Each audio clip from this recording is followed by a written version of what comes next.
Hello दोस्तों, इस video में हम डिस्कस करेंगे आरआरबी एनटीपीसी लेवल 6 का क्वेश्चन पेपर। इसमें मैथ का सेक्शन डिस्कस करेंगे। इससे पहले हम लेवल 4 का क्वेश्चन पेपर डिस्कस कर चुके हैं, जो आपका 10 तारीख को कंडक्ट कराया गया था। ये आपको 9 तारीख को कंडक्ट कराया गया। 2 शिफ्ट में एग्ज़ाम हुआ था। ये फर्स्ट शिफ्ट जो मॉर्निंग शिफ्ट हुआ था आपका, उसका क्वेश्चन पेपर है। ठीक है, 10:30 से आपके पास 12 बजे तक का टाइमिंग था इसका। लेवल 6 का है। तो चलिए मैथ का सेक्शन देखते हैं। क्वेश्चन नंबर 1 से देखिए क्या है इसमें। क्वेश्चन नंबर 1 क्या पूछा है आपसे, ये देखिए। क्वेश्चन नंबर मैथ का फर्स्ट ये हो जाएगा। निम्न प्रेक्षणों में बहुलक और माध्य का आपको अंतर निकालना है। तो सबसे पहले बहुलक होता क्या है, बेसिकली जो सबसे ज़्यादा बार रिपीट होता है वो आपके पास बहुलक हो जाएगा। तो यहाँ पे कौन सी संख्या है जो बार बार रिपीट हो रही है, आपके पास 12 दिख रहा होगा आपको। 3 बार रिपीट हुआ है तो बहुलक आपके पास हो जाएगा 12। इसके बाद मैं बात करता हूँ माध्य की। माध्य में क्या करना है, मेरे को सभी संख्याएं जितनी भी दे रखी हैं उन सबको ऐड करना है और डिवाइड कर देना है नंबर ऑफ जितने भी आपके पास डिजिट हैं। ठीक है, नंबर ऑफ प्रेक्षण कितने लिए गए। ठीक है, तो सबसे पहले ऐड करता हूँ 12 5 17, 17 और 12 हो जाएगा मेरे पास 29, 9 38 हो जाएगा ये। फिर उसके बाद में 12 जोड़ूंगा तो 50, 58, उसके बाद में 65, 65 में 6 जोड़ूंगा तो मेरे पास 71, 80, 80 बन रहा है। 80 और टोटल मेरे पास कितने हैं, 1 2 3 4 5 6 7 8 9 10, 10 हैं। 10 से डिवाइड कर दूंगा तो मेरे पास यहाँ आ जाएगा 8। तो 8 इसका आ गया माध्य। और बहुलक हमने पहले निकाल लिए 12 है, तो 12 में से 8 माइनस करूँगा तो मेरे पास 4 आंसर आ जाएगा। ठीक है, ऑप्शन नंबर 3 हो जाएगा। ये पहला क्वेश्चन था मैथ का। देन नेक्स्ट आगे देखते हैं क्वेश्चन। नेक्स्ट क्वेश्चन देखिए क्या कह रहा है क्वेश्चन आपसे कि ब्याज की गणना करनी है आपको चक्रवृद्धि ब्याज के आधार पर। 2 वर्ष बाद राशि इतनी हो जाती है, 3 वर्ष बाद इतनी हो जाती है, तो धनराशि आपको निकालनी है। तो सबसे पहले मैं रेट की कैलकुलेशन करता हूँ और रेट की कैलकुलेशन करता हूँ यहाँ से अमाउंट से। तो 3 साल का अमाउंट दिया हुआ है, 2 साल का अमाउंट दिया हुआ है, तो डायरेक्ट यहाँ से रेट निकाल सकते हैं दोनों को डिवाइड करके। तो मैंने इसको डिवाइड किया 59,550। ठीक है, पॉइंट हटा दिया मैंने तो 8 लिख दिया डायरेक्ट। और यहाँ पे नीचे 56,180 पॉइंट हटाया तो 1 0 यहाँ पे बढ़ जाएगी। अब देखिए ये कितनी बार इसको डिवाइड कर सकता है, तो वो एक बार तो कंप्लीट बार जाएगा। ठीक है, और 56,180 करके कुछ बन जाएगा। देन उसके बाद में ऊपर से बचेगा 3 करके कुछ, और लास्ट डिजिट इसकी है 8 और यहाँ पे 8 है। तो अगर मैं इसको 5 बार देता हूँ तो ये 25 बनेगा, तो नहीं जा रहा कम्प्लीटली। और 5 से 8 40 बन रहा है, यूनिट डिजिट भी मैच नहीं हो रही। लेकिन 6 बार देता हूँ तो 8 6 48 बन जाएगा, और ये 6 5 30 आगे से भी सेटिस्फाई हो रहा है। ठीक है, तो मेरे पास कंप्लीट डिविजन हो जाएगा 6 बार, तो 1.06 करके मेरे पास रेट आ जाएगी। ये देखो सिंपल विजुलाइजेशन से दिख रहा है। बाकी आप वैसे निकाल सकते हो दूसरे तरीके से, इसको काट पीट के। ठीक है, पहले 4 से काटिए, फिर उसके बाद फर्दर देखिए किससे संख्या से कट रहा है, तो उस हिसाब से निकाल सकते हैं। थोड़ा सा लंबा जाएगा वो, लेकिन इस तरीके से आप देख सकते हो तो आसान हो जाएगा। ठीक है, तो 6% यहाँ से रेट आ गई।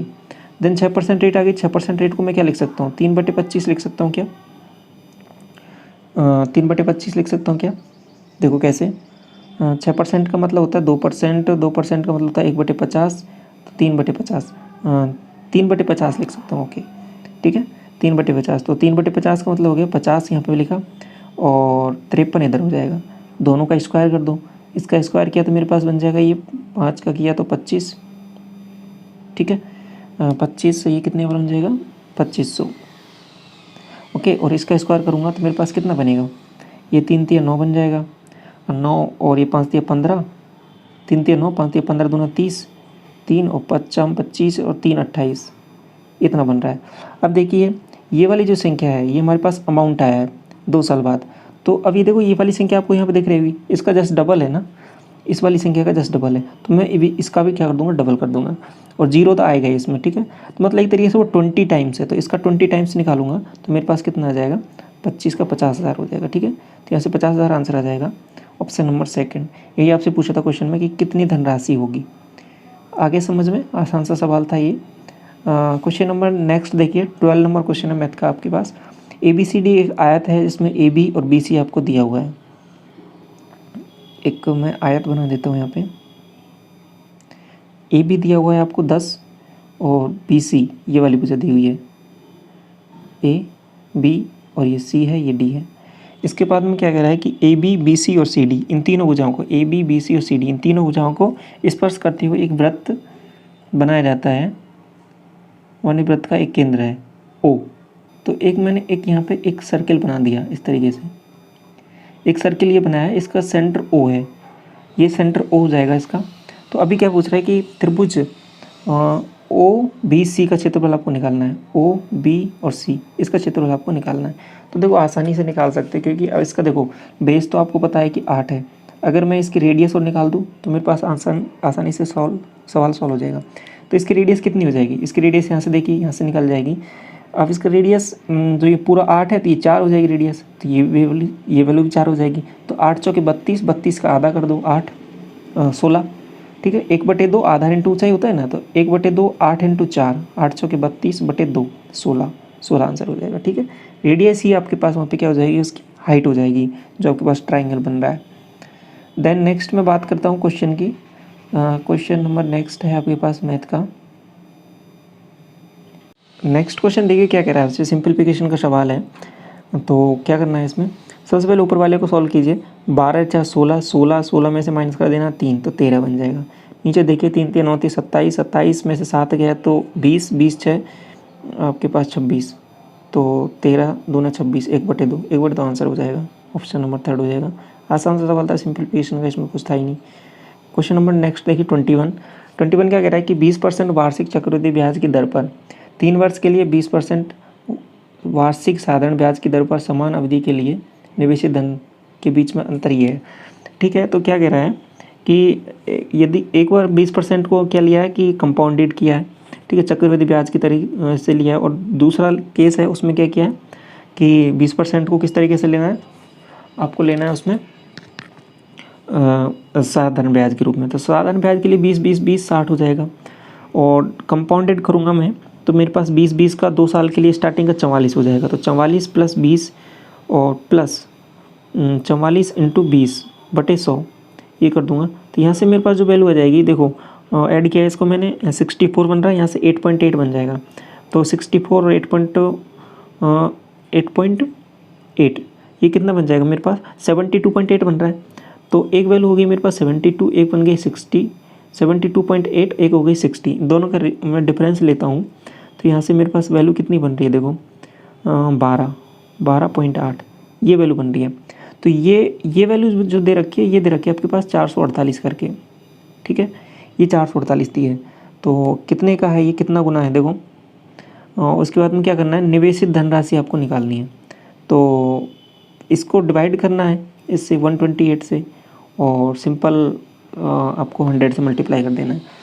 तो कितना बनेगा ये देखो, इसको काटा मैंने तो कितने से कट रहा है, 8 3 8 2 10 और 11, ओके 8 1 9, 8 से काट लेता हूँ एक बार मैं, 8 से इसको काटा, 8 पाने 40, ठीक है, और 4 बजा 8 6 48 बन रहा है। इसको मैंने 8 से काटा, 8 एकम 8, 4 बजा 8 6 48। तो इसके बाद में मैंने कितने से काटा, 8 से दोबारा कट जाएगा ये, 8 7 56, और ये 8 से कट जाएगा 2 बार, तो 3.5 करके बन रहा है कुछ, ठीक है। अब वो बाकी मैं 100 से मल्टीप्लाई और 1000 से मल्टीप्लाई करूँगा तो मेरे पास जीरो आ जाएंगी। तो मेरे पास 35 कहीं दिख रहा है कि ऑप्शन में, देखो यहीं पे दिख रहा है। तो 35 जैसे दिखेगा मुझे, ये आंसर मैं करेक्ट कर दूंगा यहाँ पे, ठीक है। बाकी जीरो जो हिसाब से आ जाएंगे, आप उसको कंप्लीट सॉल्व करोगे, ठीक है। नीचे से पॉइंट हटेगा तो ऊपर 100 आ जाएगा, और 100 में एक और जीरो बढ़ेगी तो आपके पास 1000 आ जाएगा, तो ये 3500 आ जाएगा, ठीक है। समझ पा रहे हो आप किस तरीके से किया है, दोनों को पहले डिफरेंस लिया, उससे डिवाइड कर दिया मैंने। नेक्स्ट क्वेश्चन देखिए, क्वेश्चन नंबर 23, 1/1 + tan थीटा और 1/1 - tan थीटा = 4 दे रखा है। तो आपको ये वैल्यू निकालनी है। एक सबसे पहले मैं क्या करता हूँ, थीटा की वैल्यू निकाल लेता हूँ यहाँ से। तो इसको sin थीटा cos थीटा में बदलूँ तो उससे आसान हो जाएगा ना ये, देखिए, या फिर tan थीटा में सॉल्व कर लेता हूँ इसको, पहले tan थीटा में सॉल्व कर लेते हैं चलो इसको। तो नीचे से बन जाएगा 1 - tan square theta, 1 - tan square theta, ठीक है, और ऊपर बन जाएगा 1 + tan थीटा 1 - tan थीटा। तो tan थीटा से tan थीटा तो कट जाएगा, तो ऊपर बन जाएगा मेरे पास 2, और इधर है 4, तो इससे ये कट जाएगा 2 बार। क्या मैं सही कर रहा हूँ, हाँ बिल्कुल। तो अब इसको जस्ट अपोजिट कर दूंगा, तो 1 - tan स्क्वायर थीटा ये बन जाएगा 1/2। तो tan स्क्वायर थीटा की वैल्यू बन जाएगी 1/2, तो tan थीटा की वैल्यू बन जाएगी 1/√2। समझ पा रहे हो, tan थीटा की वैल्यू हो गई मेरे पास 1/√2, ठीक है। और ये मेरे पास वैल्यू बन गई 1/√2 का मतलब हो जाएगा, ये 1 हो गया, ये √2 हो गया, तो ये वाली वैल्यू मेरे पास कितनी बन जाएगी, √3। अब जो भी पूछ रहा है वो आप निकाल लीजिए। cosec स्क्वायर थीटा कितना हो जाएगा, 3 प्लस sec स्क्वायर थीटा की वैल्यू हो जाएगी मेरे पास 3/2, ठीक है। तो 3 दूनी 6, 3 9, 9/2 हो जाएगा आंसर, ऑप्शन नंबर 4 हो जाएगा। ठीक है, तो सबसे पहले यहाँ पे tan थीटा से मतलब थीटा की वैल्यू आपको निकालनी थी, उससे आप एक ट्राइंगल ड्रॉ करके उसको आसानी से सॉल्व कर सकते हो। क्वेश्चन नंबर नेक्स्ट देखिए 25 नंबर क्वेश्चन है, ये मैथ का क्वेश्चन है। आपसे क्या पूछा है, एक व्यक्ति किसी निश्चित दूरी को एक निश्चित चाल से तय करता है, यदि वह अपनी चाल में 30% की वृद्धि करता है तो दूरी को तय करने में 15 मिनट कम समय लगता है। तो 30% की वृद्धि का मतलब क्या हो जाएगा, देखो 10 है, 10 का 13 कर दिया उसने। अब ये मैं स्पीड का रेशो लिखा है मैंने, स्पीड के यहाँ पे, तो जैसे कि 100 का 130 हो जाएगा। ठीक है, ऐसे 10 का 13 हो गया। अब क्या कह रहा है कि टाइम, अगर स्पीड मैंने बढ़ाई है तो टाइम कम लगेगा, तो टाइम का रेशियो जस्ट अपोजिट हो जाएगा, 13/10। तो अपनी मूल चाल से चलते हुए उसको कितना टाइम लगेगा उस दूरी को तय करने में। तो देखो जो 15 मिनट दिया है ना, इन दोनों का डिफरेंस दिया है, तो 3 यूनिट की वैल्यू मेरे पास कितनी दी है, 15, तो 1 यूनिट की वैल्यू मेरे पास कितनी हो जाएगी, 5 हो जाएगी 1 यूनिट की वैल्यू। तो अभी मेरे को टाइम कौन सा निकालना है, वो मूल चाल से चलता है 5, तो ये वाला टाइम लगेगा। ठीक है, कम चाल से चल रहा है तो ज़्यादा टाइम लगाएगा, तो 13 पंजे 65, 65 का मतलब कितना हो गया, 1 घंटा और 5 मिनट। तो यही आपसे पूछा है, 1 घंटा 5 मिनट आंसर हो जाएगा। नेक्स्ट क्वेश्चन देखिए, इनका एलसीएम आपको निकालना है, एलसीएम नहीं एचसीएफ निकालना है। ठीक है, एचसीएफ क्या हो जाएगा। अब देखो ऐसे क्वेश्चनों को करने का आसान तरीका यही है कि ऑप्शन के थ्रू आप जाइए तो आसानी से हो जाएगा। तो सबसे पहले बड़ी से बड़ी संख्या से ही चेक कीजिए। ठीक है, उसके बाद में हम छोटी संख्या क्योंकि मैथ्स एचसीएफ होता ही वो है कि बड़ी से बड़ी संख्या कौन सी होगी। तो सबसे पहले 35 दिख रहा है, तो 35 से एक बार देख लीजिए सभी डिविजिबल हो रहे हैं कि नहीं हो रहे, देन उसके बाद आगे सॉल्व करेंगे। 35 से ऊपर वाली संख्या को मैंने डिवाइड करके देखा, देखो इस वाले को देख लो सबसे पहले, 35 से ये जा रहा है कि नहीं जा रहा, 35 से ये जा रहा है मेरे पास, है ना। 35 का मतलब क्या हो जाएगा, 35 का 5 और 7 से देख लीजिए। 5 का तो सिंपल क्या है कि यूनिट डिजिट देखनी होती है। अब 7 के लिए बाकी डिवाइड करके देख लो, संख्याएँ भी बहुत छोटी छोटी हैं। तो पहली संख्या देखो 7 या 21, 3 बच रहा है, 7 5 35। ठीक है, पहला जा रहा है 7 1 7 दूने 14, 3 7 5 35। ठीक है, 7 5 35, 7 5 35। ठीक है, तीनों संख्या आपके पास डिविजिबल हैं 35 से, तो 35 से तो यही आपके पास एचसीएफ हो जाएगा, यहाँ पे हाईएस्ट कॉमन फैक्टर हो जाएगा, महत्तम समापवर्तक।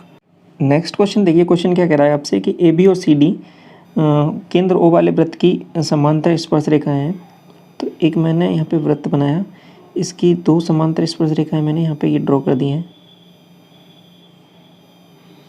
ए बी और ये सी डी हो गई।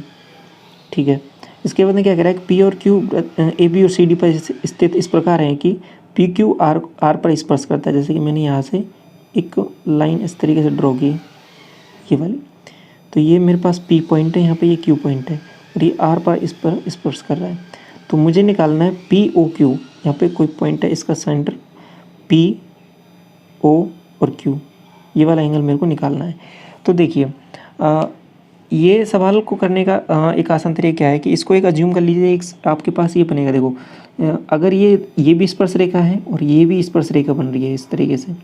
ठीक है, तो अगर मैं इसको यहाँ पे ऐसे इस तरीके से ड्रॉ करूँ तो ये मेरे पास एक क्या बन जाएगा, ये मेरे पास बन जाएगा एक वर्ग, स्क्वायर बन जाएगा। तो स्क्वायर के जब जो मेरे डायगोनल होते हैं वही तरीके से 90 डिग्री पे इसको कट करते हैं, तो 90 डिग्री पे कट करते हैं और तभी ये आपके पास वैल्यू सेटिस्फाई यहाँ पे हो पाएंगी। तो यहाँ पे जो ये एंगल जो पूछा है पी ओ क्यू, ये वाला एंगल, तो ये वाला 90 हो जाएगा, ये वाला भी 90, ये वाला भी 90, ये वाला भी 90 हो जाएगा। ठीक है, तो यही आंसर आपसे हो जाएगा यहाँ से डायरेक्ट। तो ये बस थोड़ा सा ध्यान रखना है आपको कि जो आपका जो आपका वर्ग होता है, वर्ग के जो विकर्ण होते हैं वो 90 डिग्री पे मीट करते हैं। ठीक है, आयत के विकर्ण नहीं करते हैं, समचतुर्भुज के विकर्ण भी आपके पास 90 डिग्री पे मीट करते हैं, ये भी आपको ध्यान रखनी है। ठीक है, 30 संख्याओं का औसत 55 है, 15 संख्याओं का औसत 51 है, 12 संख्याओं का औसत आपके पास 56 है। तो बाकी इन संख्याओं का मिला के इन 2 संख्याओं से आपका एवरेज निकालना है। तो सबसे पहले वो 3 संख्याएं जो बची हुई हैं वो निकालनी पड़ेंगी।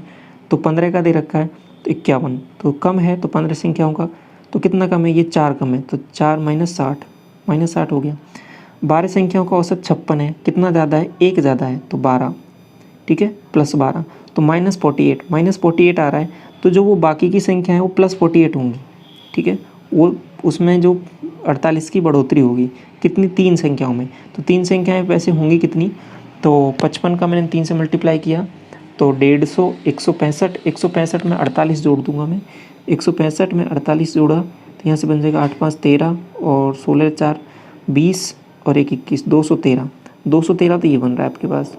इसके बाद मैं आगे बात करता हूँ, 68 और 74 भी है, इसको भी जोड़ देना है। तो फिर उसके बाद में आपको इनका कंप्लीट एवरेज निकाल लेना है।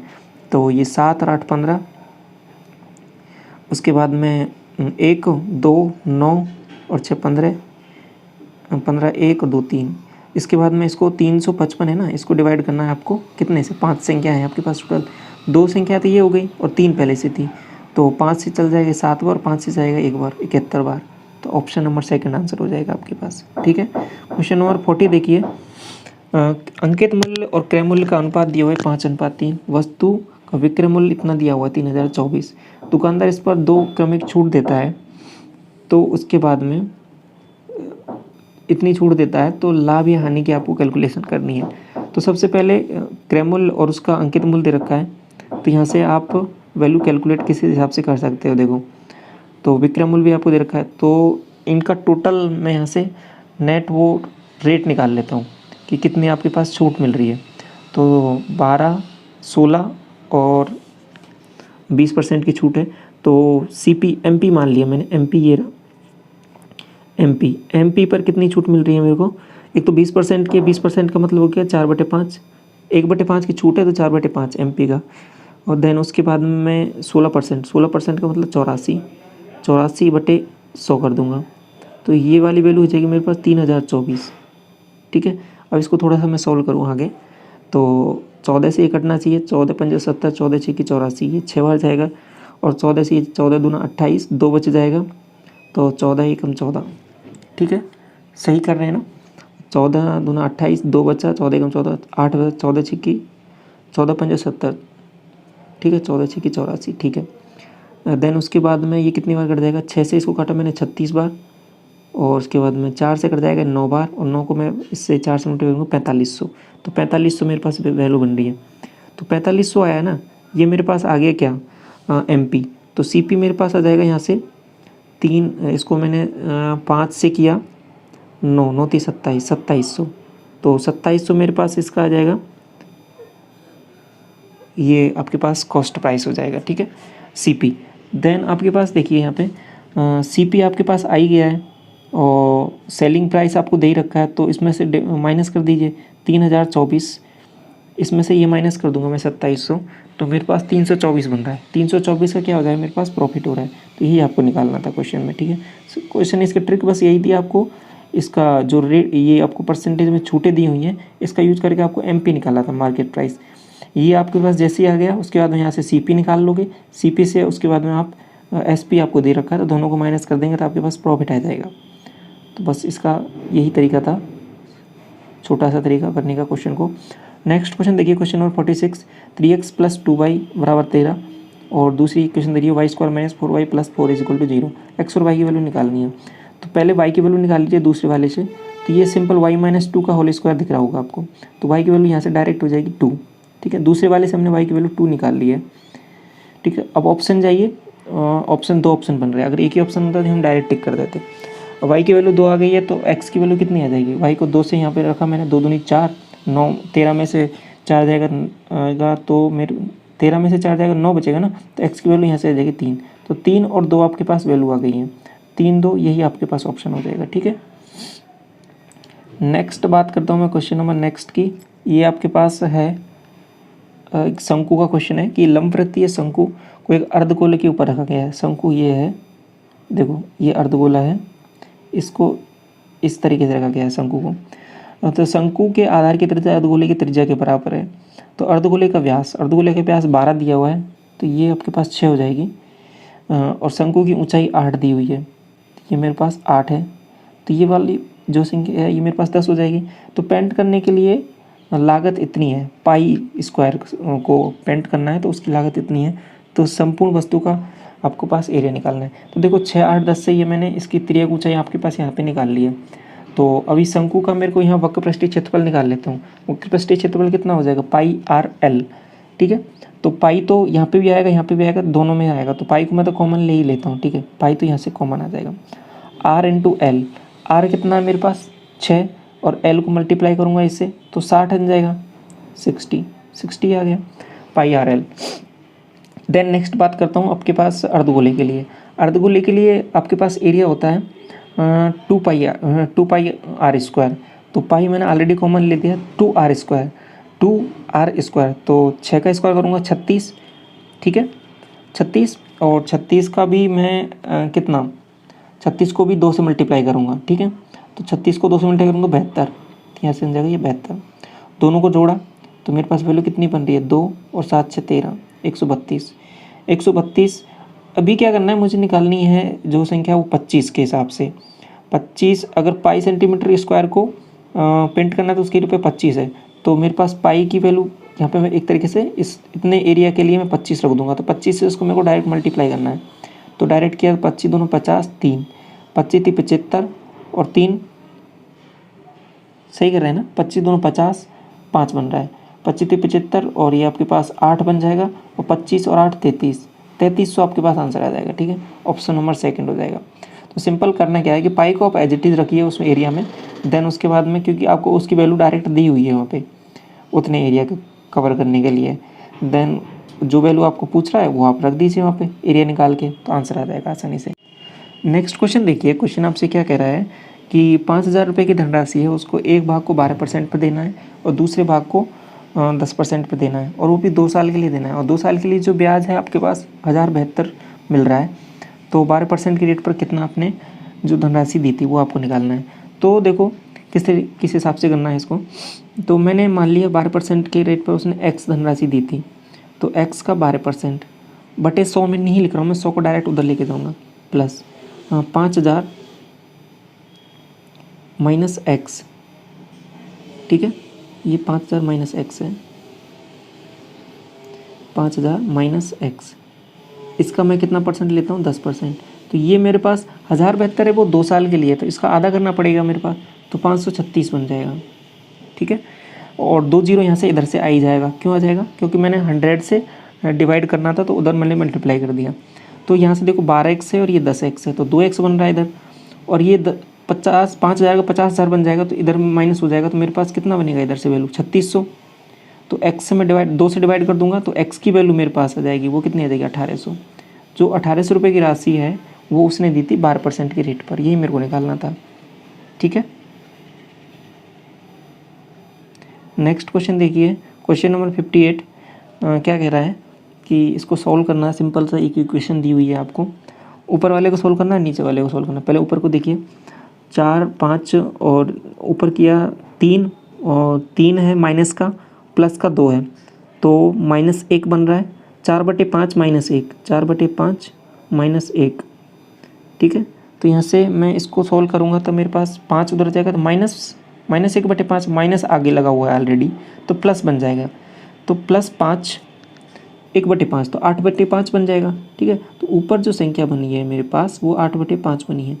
नीचे मैं इसको सॉल्व करता हूँ, तो 9 8 72, 72 में से 8 जाएगा तो 64 बन रहा है ना, 64, 8 से 1 हट जाएगा कितनी बार, आपके पास 8 बार, 8 पन्ने 40, 40 और ये भी प्लस का है, तो 1 + 1/40 तो 41/40 बन जाएगा। ऑप्शन नंबर फर्स्ट हो जाएगा, ठीक है। नेक्स्ट क्वेश्चन देखिए,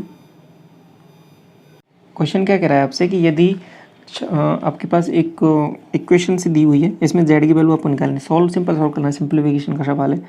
तो 14 से मैंने डिवाइड किया, 14 से 14 चौकी 56 4 बार, और 4 को 4 से मल्टीप्लाई किया 16, तो 16 यहाँ से 16 बन रहा है। 16 माइनस बार इसको भी डिवाइड करना पड़ेगा 3 से, तो 3 से किया तो कितना बन रहा है यहाँ पे 2 बार 2 24 -24 + 10, ठीक है।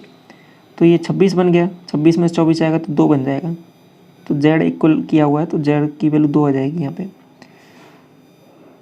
नेक्स्ट सवाल देखिए,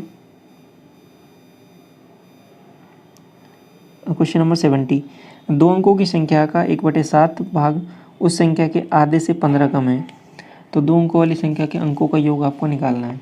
तो 2 अंकों की संख्या का देखो, 2 अंकों की संख्या x y करके होती है मान लो, तो इसको मैं ऐसे लिख सकता हूँ 10x + y, तो यही आपको एक लिखने का तरीका होता है। जो ये वाली डिजिट होती है ना सेकंड वाली, उसको 10 से मल्टीप्लाई करके लिखना होता है। जैसे कि 15 है तो 15 को कैसे लिखते हैं, एक को कितने से मल्टीप्लाई करना पड़ेगा, 10 से, 10 + 5, तो यही मैंने यहाँ पर लिखना होता है। ठीक है, 25 है तो 20 + 5, ठीक है, तो वही चीज़ है। तो कोई संख्या एक्स वाई है तो उसको मैं कैसे लिख सकता हूँ, 10x + y, 10x + y। और दो अंकों की संख्या का 1/7, तो इसका 1/7 उस संख्या के आधे, इस संख्या का आधा करना है मुझे, 10x + y का आधा, आधे से कितना कम है, 15 कम है, ठीक है, -15, इस संख्या के आधे से 1/15 कम है। तो अभी देखिए मैं क्या करता हूँ कि 14 से पूरी संख्या को मल्टीप्लाई कर देता हूँ। तो 14 से मल्टीप्लाई करूँगा तो यहाँ से मेरे पास बन जाएगी 2, 10x + y, और इधर बन जाएगा 7x + y, 7 10 × x + y, ठीक है, ये 10 × x + y बनेगा। और इसको 14 से किया तो यहाँ से 15 × 14, ठीक है, समझ पा रहे हो, 15 × 14। अब देखो ये वाली जो संख्या है ना, इसको मैं इधर लेके जाऊँगा, इसको इधर लेके जाऊँगा, तो 7 में से 2 जाएगा तो मेरे पास 5 बन जाएगा। तो 5 10x + y = वो मेरे पास वैल्यू कितनी थी, 15 × 14, तो 5 से कितनी बार कट जाएगा, यही था ना वैल्यू मेरे पास, तो 5 से 3 बार कट जाएगा, तो 14 × 3 = 42, ठीक है। तो जो संख्या है ना वो मेरे पास 42 है, इसको इस हिसाब में लिखा हुआ है। तो यही मेरे को निकालना था वो संख्या क्या होगी। तो इसको कैसे लिखा है, 10x मतलब 40 + 2। तो अब इसके अंकों के डिजिट का सम करना है, तो 4 + 2 कितना हो जाएगा, 6, ठीक है, यही आपसे पूछा था क्वेश्चन में। क्वेश्चन नंबर 71 देखिए, ये प्रेक्षण दिए हुए हैं, इसका माध्य के लिखा हुआ है, और दूसरा है उनका माध्य आपके पास बहुलक 29 लिखा हुआ है। तो P- के आपको निकालना है। तो अब देखो दूसरे वाले इक्वेशन, पहले बहुलक निकाल लेते हैं। अब कौन सी संख्या ज़्यादा बार रिपीट हुई है यहाँ पे, देखो 22 भी 2 बार रिपीट हुआ है, लेकिन P इसका बहुलक ही 29 लिखा हुआ है, तो P को मजबूरन क्या होना पड़ेगा, 29। तो P की वैल्यू यहाँ से डायरेक्ट 29 आ जाएगी, क्योंकि एक बार ही यहाँ पे P आया है, तो ये दो बार P आया है, तो इसको भी 29 ही होना पड़ेगा, ठीक है। P की वैल्यू 29 आ गई। देन उसके बाद में यहाँ से माध्य इनका लिखा हुआ है इतना। तो कितनी संख्या है, 1 2 3 4 5 6 7 8, 8 हैं। तो 21.25 का मतलब क्या होता है, 1/4। तो 8 से इसको मल्टीप्लाई करना पड़ेगा, तो 8 × 8 8 दूनी 16, और 0.25 से मल्टीप्लाई करूँगा 8 को, तो 25 × 200, 2 बन जाएगा, तो 170, ठीक है। तो इधर टोटल बन रहा है मेरे पास 170, इनको सबको जोड़ना पड़ेगा, तो 170 आना चाहिए। तो इनको सबको जोड़ लो, तो +2k, उसको माइनस कर देंगे तो 2k की वैल्यू आ जाएगी। तो यहाँ से फिर k की वैल्यू हम आसानी से निकाल लेंगे। तो कितनी आएगी, देखो इसको मैं ऐड करता हूँ। तो इनको सबको ऐड किया तो 19 और 7 कितना बन रहा है मेरे पास, 26 और 8 34, 44 45 45, उसके बाद 55 65 और 6 65 और 6 71 और 101 130 माइनस कर दूंगा इसमें से, तो मेरे पास बन जाएगी 40। तो ये मेरे पास 2k की वैल्यू है, तो k की वैल्यू मेरे पास कितनी आ जाएगी, यहाँ से 20, k की वैल्यू 20 आ गई है। तो मुझे वैल्यू किसकी निकालनी है, P- k की। तो 29 में से 20 माइनस कर दूंगा तो मेरे पास 9 आंसर आ जाएगा, ठीक है, option number second. Next question देखिए क्या पूछा है 73 में, y का 2/3 z का इतना है। तो y/z कितना हो जाएगा, यहाँ से डायरेक्ट देखिए, तो 3 को मैं उधर लेके जाऊँ, ठीक है, तो 8 × 3 = 24, नहीं तो इसको ऐसे लिख लीजिए, इस तरीके से भी कर सकते हैं, 8 × 3, और 2 को मैं इधर लेके आऊँगा, 2 × 15। अब इसको सॉल्व कर लीजिए, 3 से ये 5 बार कट जाएगा, 2 से ये 4 बार कट जाएगा, तो 4:5, यही आंसर हो जाएगा आपके पास। YZ का रेशियो निकालना था आपको। क्वेश्चन नंबर 75 देखिए, एक शंक्वाकार तंबू का आधार की त्रिज्या 9 मीटर है, इसकी ऊंचाई 12 है, ठीक है। तो इसको बनाने के लिए इस तरीके से ये आपको दिया हुआ है, इसकी त्रिज्या ये 9 दी हुई है, और ये आपके पास 12 दी हुई है। तो ये वाली तिर्यक ऊंचाई इसकी कितनी हो जाएगी, 15 हो जाएगी, 3 × 3 3 × 4 3 × 5 आपके पास ट्रिपलेट से। तो प्रयुक्त सामग्री का जो लागत है वो इतने हिसाब से दे रखी है, तो सामग्री का लागत कितनी होगी टोटल। तो अभी सिंपल कुछ है नहीं इसमें करने को, तो πRL लगाना है आपको, ठीक है, πRL। तो πRL कितना हो जाएगा, पाई का तो पाई रहने दो, आर और एल को मल्टीप्लाई कर दो, 15 नंबर 135, 135। पाई की वैल्यू कितनी दे रखी है 100 के हिसाब से आपको इसका तंबू का लागत का खर्चा आ रहा है, तो 135 से मल्टीप्लाई कर दूंगा मैं 100 को, तो 135 13,500 आंसर आ जाएगा। ठीक है, ये आंसर आ जाएगा। आसान सा सवाल था इसमें। क्वेश्चन नंबर 77 देखिए, किसी संख्या का 23.5% इतने के बराबर है, तो वो संख्या निकालनी है आपको। तो किस हिसाब से करेंगे, देखो x है, x का 23.5% का मतलब 100, ये है आपके पास 11.75 के बराबर। ठीक है, तो अभी देखिए ये कहीं ना कहीं इसको आपको 10 डबल लग रहा होगा। देखिए इसको गौर से, 11 दूना 22 करोगे, 75 को करोगे 10 डबल तो 150 बनेगा, 22 का 23 बन जाएगा। तो ये इससे 2 बार कट जाएगा, 2 से ये कितनी बार कट जाएगा 50 बार, तो 50 आंसर आ जाएगा। वो संख्या कितनी है 50। देखिए नेक्स्ट क्वेश्चन क्या कह रहा है आपसे कि एक निश्चित वार्षिक ब्याज दर पर निवेशित कोई धनराशि 10 वर्ष में 75% की वृद्धि हो जाती है। तो 75% की वृद्धि का मतलब क्या है, 75% आपको ब्याज मिलता है, 100 रुपये पे 75 रुपये आपको मिल रहा है। तो समान वार्षिक ब्याज दर पर धनराशि 6 वर्ष में कितनी वृद्धि हो जाएगी, तो ये आपको निकालना, मतलब 6 वर्ष में कितना ब्याज मिलेगा। तो पहले रेट निकाल लेता हूँ मैं। तो रेट निकालने के लिए क्या करता हूँ कि 75 मेरे को ब्याज मिला, कितने पे, ये मान लो 100 रुपये था। ठीक है, 100 रुपये पे 75 मेरे को ब्याज मिला। और उसके बाद में देन नेक्स्ट मैं आगे बात करता हूँ, इतना हो गया और ये 10 वर्ष में मिला है मुझे। तो और रेट मेरे को निकालनी है, तो यहाँ से बटे 100। ठीक है, तो 100 से 100 चले जाएगा तो 7.5%, 7.5% मेरे पास रेट आ गई।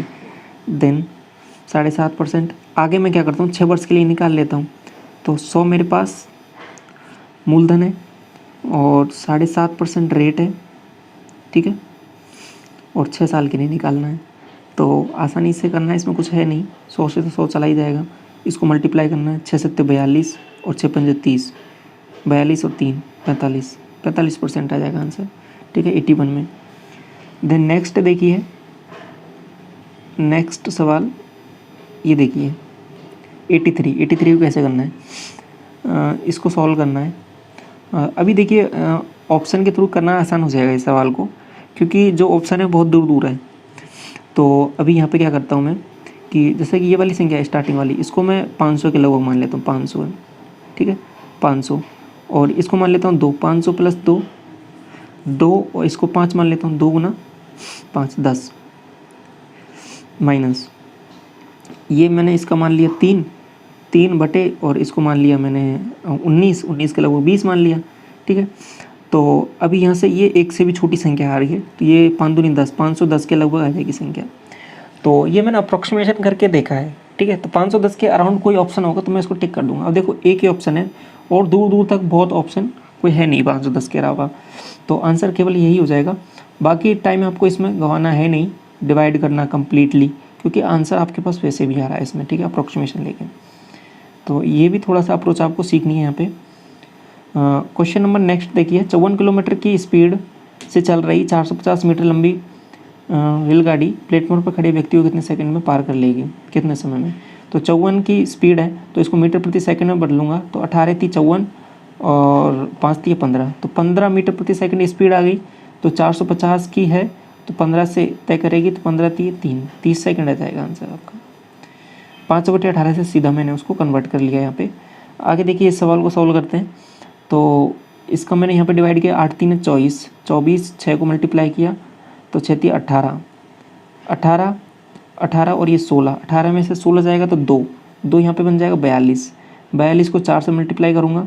ठीक है, और इधर ये मेरे पास कितना बन रहा है 92, और 42 को 4 से मल्टीप्लाई करूँगा तो मेरे पास 4 दूनी 8 और 4 चौको 16, इतने में से मैं 92 माइनस कर दूँगा तो मेरे पास 6 और यहाँ से 16, 9 और 7 16 माइनस 76 बन जाएगा। ठीक है, 87 क्वेश्चन नंबर हो गया है हमसे।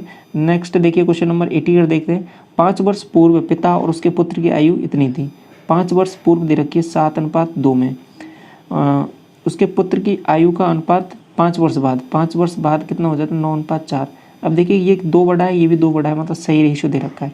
तो 10 वर्ष, तो 2 यूनिट की वैल्यू दे रखी है 10, एक यूनिट की वैल्यू हो जाएगी आपके पास 5, इसको 5 से मल्टीप्लाई कर दूंगा तो मेरे पास ये आ जाएगा 35 और ये 5 से आ जाएगा 10। आगे क्या कह रहा है कि कितने वर्ष बाद, अब ये तो 5 वर्ष पहले है, तो अभी करंट में जो उनकी एज हो जाएगी वो हो जाएगी इसकी 40, इसकी हो जाएगी आपके पास 15। कितने वर्ष बाद पुत्र की आयु आधी हो जाएगी, मतलब पिता की आयु दुगनी हो जाएगी पुत्र से, तो मैं इसमें 10 ऐड करता हूँ तो ये 50 बन जाएगा, ये इसमें 10 करता हूँ तो ये 25 बन जाएगा। तो 10 साल बाद, यही आपसे पूछा है ऑप्शन में कि कितनी वर्ष बाद उसकी आयु दुगनी हो जाएगी। ठीक है, क्वेश्चन नंबर 92 देखिए, ये आपको वैल्यू दे रखी है, 10y की वैल्यू आपको निकालनी है। तो सबसे पहले क्या करता हूँ मैं, इसको 10 बाई ही इसको कन्वर्ट कर लेता हूँ, तो डायरेक्ट मैं डिवाइड करता हूँ कॉज से मैंने डिवाइड किया तो इधर बन गया मेरे पास 10, तो 10 बन गया ना इधर, तो 10 बन गया और इधर भी 10 बन गया, तो 2 को मैं इधर लेके आ जाता हूँ डायरेक्ट ही। देखो सब कुछ एक ही स्टेप में कर रहा हूँ, तो √5 मैंने कॉमन ले लिया, √5 - 2 इतना बन गया, और ये मेरे पास है tan थीटा, मतलब 10y की वैल्यू इज इक्वल टू 1, तो ये इधर जाएगा तो √5 - 2। अब ये ऊपर नीचे मल्टीप्लाई कर दूंगा √5 + 2 से, तो मेरे पास वैल्यू बन जाएगी √5 + 2, क्योंकि नीचे जब मैं इसको मल्टीप्लाई करूँगा तो ये 5 और 4 बनेगा, 5 - 4 1 बन जाएगा, तो डायरेक्ट आंसर आ जाएगा √5 + 2। ठीक है, नेक्स्ट क्वेश्चन देखिए आपके पास, क्वेश्चन नंबर 94 क्या कह रहा है कि y की वैल्यू दे रखी है और इसकी वैल्यू आपको निकालनी है। अब यहाँ से सिंपल आपको दिख रहा होगा कि कहीं ना कहीं आपको क्यूब करना पड़ेगा। क्यूब किस हिसाब से करूँगा मैं, 4 को इधर लेके आ गया, तो ये मेरे पास जो वैल्यू बन रही है y + 4 बन गई, y + 4। अब इसका क्यूब कर दो, इसका क्यूब करूँगा तो इधर बन जाएगा, इसका क्यूब किया इधर तो इधर 6 बन जाएगा, क्योंकि वो 6 का 1/3 है, तो ये इधर तो बन गया 6, और इधर मैंने इसका क्यूब किया तो ये मेरे पास इधर वैल्यू जो बन रही है इधर बन जाएगी y3, यही वैल्यू बनेगी यहाँ तक। ठीक है, और लास्ट में प्लस कितना बनेगा 64। ठीक है, और इज इक्वल टू 6, ये वाली वैल्यू जो यहाँ से पूछी है। अब मुझे चाहिए यहाँ पे 100, तो 100 कैसे आएगा इसमें, देखो इधर मुझे जोड़ना पड़ेगा 36, तो इधर भी मुझे जोड़ना पड़ेगा 36, तो इधर मैं 36 जोड़ा तो ये तो मेरे पास बन गया 100, तो मतलब ये तो जो मुझे पूछा है वो इधर का बन गया पोर्शन, और इधर मेरे पास जो है वो आंसर बन जाएगा 36 + 6 42, ये आपके पास आंसर हो जाएगा। ठीक है, शॉर्ट तरीके से ऐसे कर सकते हो इस सवाल को। देन नेक्स्ट सवाल है, इसका क्या करना है कि के औसत दिया हुआ है, इसका के एवरेज है, तो सबसे पहले एवरेज ही निकाल लीजिए, इसका ऐड कर लीजिए इसको पूरा को, तो 15 और 26 कितना हो जाएगा आपके पास, 15 और 6 कितना बन रहा है, 26 और 5 31 41 3 44 54 और 5 54 को मैंने इसमें 54 में कितना जोड़ा, 54 में 5 जोड़ा तो मेरे पास बन रहा है 59 69 79 और उसके बाद में 6 79 का बन जाएगा मेरे पास 70 85 95 बन रहा है 95, और इसका एवरेज आपको दे रखा है, वो दे रखा है के 1 2 3 4 5।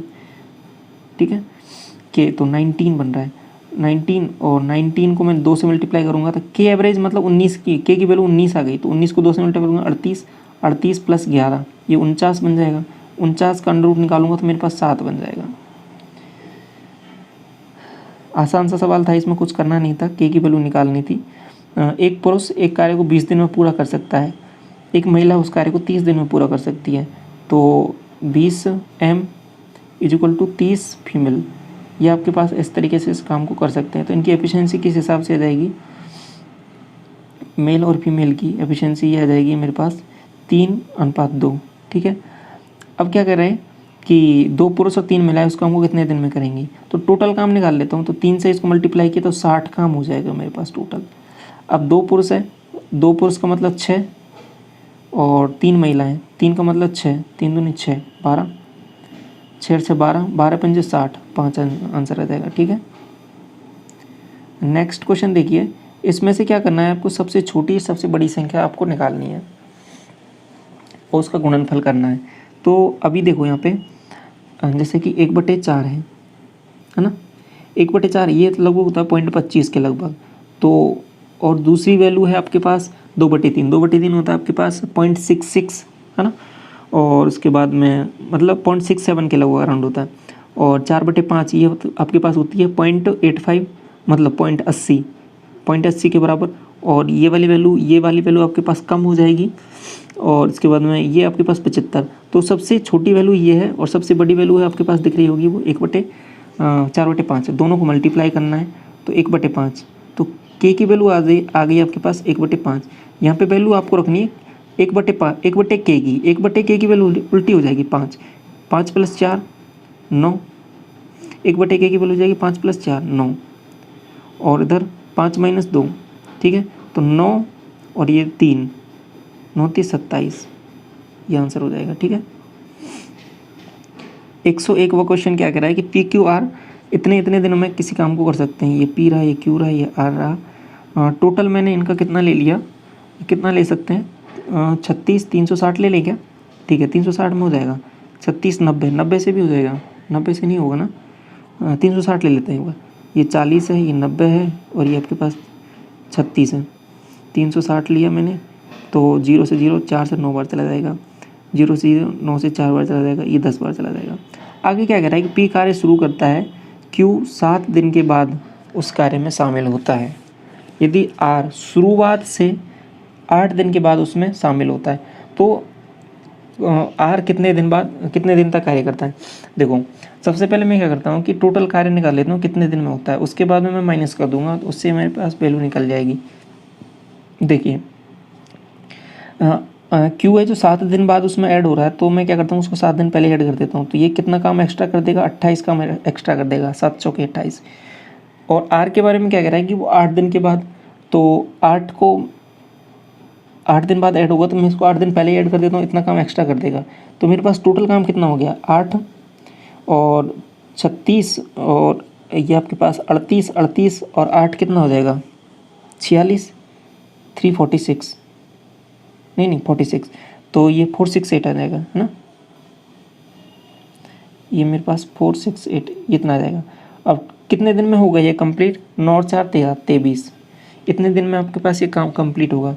तो 23 दूना 46, तो ये हो जाएगा 20 सही 8/23, इतने दिन में आपके पास ये काम कंप्लीट होगा। 20 सही 8/23। लेकिन आपसे क्वेश्चन में ये नहीं पूछा है, आपसे पूछा है कि R कितने दिन तक कार्य करता है। तो R ने शुरुआत से 8 दिन बाद ज्वाइन किया था, तो 8 दिन तक तो उसने काम किया नहीं था, तो इसमें से 8 माइनस कर दूंगा मैं, तो मेरे पास आंसर क्या बन जाएगा 12 सही 8/23, ठीक है। समझ में आ गया। नेक्स्ट क्वेश्चन है, राम किसी वस्तु के अंकित मूल्य पर 10% की छूट देता है, फिर भी उसे 12.5% का लाभ होता है।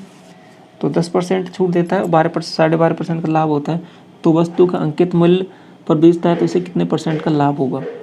तो छूट दी है उसने, तो इसको इस हिसाब से लिख सकता हूँ मैं 90, ठीक है, और फिर भी लाभ हो रहा है उसको, तो 112.5 पॉइंट हटाया मैंने, ऊपर 0 बढ़ा दी।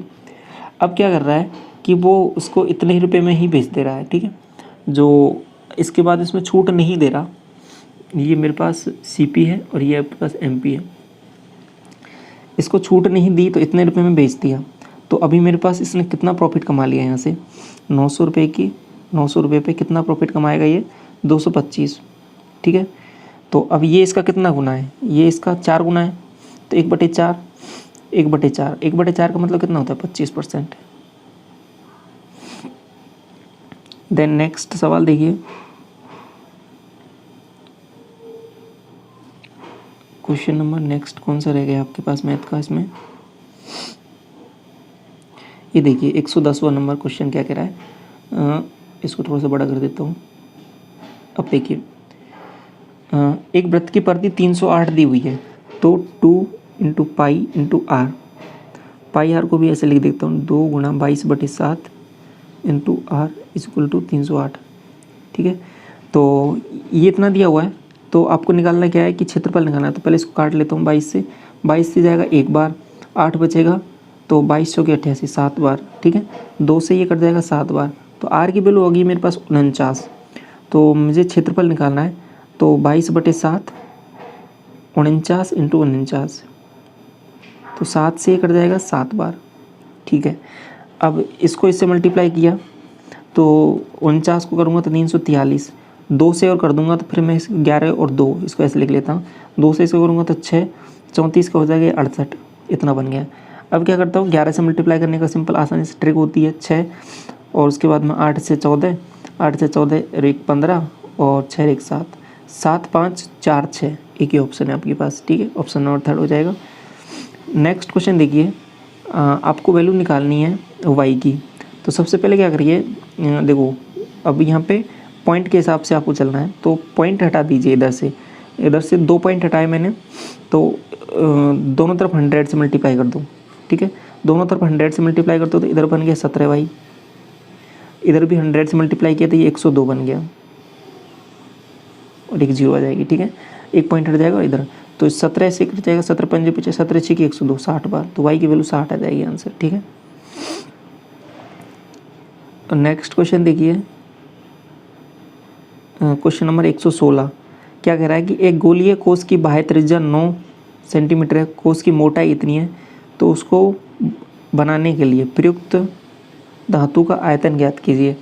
तो हमें ये आयतन निकालना है, तो कैसे निकालेंगे इसको, तो सबसे पहले गोलीय कोष है, तो 4/3 पाई r³ ये आपको निकालना है। पाई मैंने लिया तो 22/7 ले लिया, 22/7 4/3।